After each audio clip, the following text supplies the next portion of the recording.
নমস্কার, দ্য রিপোর্টে স্বাগত। তাহলে কি সন্ত্রাসবাদীদের আখড়া হয়ে উঠেছে পশ্চিমবঙ্গ? পূর্ব বর্ধমানের পর বাগদার ঘটনা প্রকাশ্যে আসতেই এ প্রশ্ন উঠছে সর্বমহলে। চলতি মাসের 10ই জুলাই রাজ্যের 4 বিধানসভায় রয়েছে উপনির্বাচন।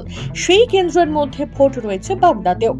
তার আগে জঙ্গি সন্দেহে বাগদা থানার অন্তর্গত গাঙ্গুলিয়া থেকে বিক্রম রায় নামে বিজেপির যুব নেতাকে গ্রেপ্তার করল উত্তরপ্রদেশের লখনৌ অ্যান্টি টেররিস্ট স্কোয়াড। সূত্রের খবর, এদিন বাগদা ব্লকের আশারু গ্রাম পঞ্চায়েত এলাকায় গাঙ্গুলিয়াতে পৌঁছায় লখনৌ অ্যান্টি টেররিস্ট স্কোয়াড। এরপরেই তাকে গ্রেপ্তার করা হয়। নির্বাচনের আগে এহেন ঘটনায় কিছুটা হলেও অস্বস্তি বেড়েছে গেরুয়া শিবিরের অন্দরে। কি বললেন বনগাঁ জেলা বিজেপি সভাপতি দেবদাস মণ্ডল, শুনবো। আমরা এসেছিলাম আমাদের এই মণ্ডলের যুব মোর্চার জিএস, সে টোটো চালায়। এখন ইউপি পুলিশের বক্তব্য হচ্ছে যে ও টোটো থেকে যে প্যাসেঞ্জার এনেছিল সেই প্যাসেঞ্জারটা দূর বাংলাদেশ। এটা ইউপি পুলিশের বক্তব্য। তো এ এক দুবার হয়তো এখান থেকে যাতায়াত করেছে ওর টোটোতে, যেহেতু টোটোতে এসছে পরিচয় হয়েছে, মোবাইলে দু একবার কথা বলছে, মোবাইলের সূত্র ধরে এসছে। ইউপি পুলিশের সাথে আমি কথা বললো আমরা তাকে নিয়ে যাচ্ছি এই কারণে। তার সাথে 2-4 কথা হয়েছে, অ্যাকচুয়ালি তাদের সামনে বসিয়ে এটা আমরা জিজ্ঞাসাবাদ করার জন্য, এছাড়া কিছু না। ছেলেটা গরিব ঘরের ছেলেটা টোটো চালায়, প্যাসেঞ্জার পেয়েছে, প্যাসেঞ্জার নিয়ে এসছে। যদি এর ভেতরে কোনো রকম ইনভলভমেন্ট থাকে, যদি কোনো কিছু থাকে, আমি বলে এসছি, যদি কোনো কিছু ইনভলভমেন্ট থাকে তাহলে আমাদের কোনো কোশ্চেন নেই, তার যা শাস্তি হওয়ার সে পাবে।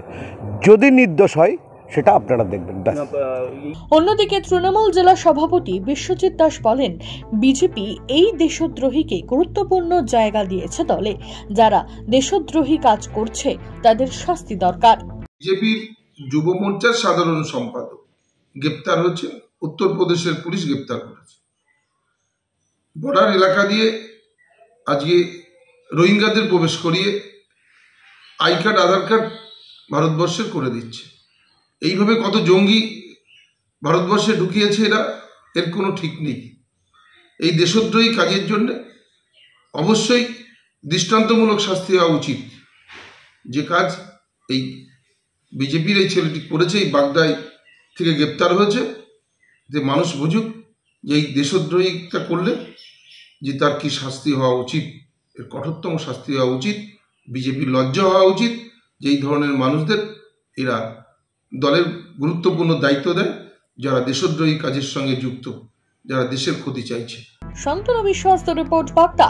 সমস্ত খবরের আপডেট পেতে লাইক করে সাবস্ক্রাইব করুন দ্য রিপোর্ট চ্যানেলটি। সেই সঙ্গে বেল বাটন প্রেস করতে ভুলবেন না। আপনাদের একটা সাবস্ক্রিপশন আমাদের জন্য অত্যন্ত মূল্যবান। জয় হিন্দ।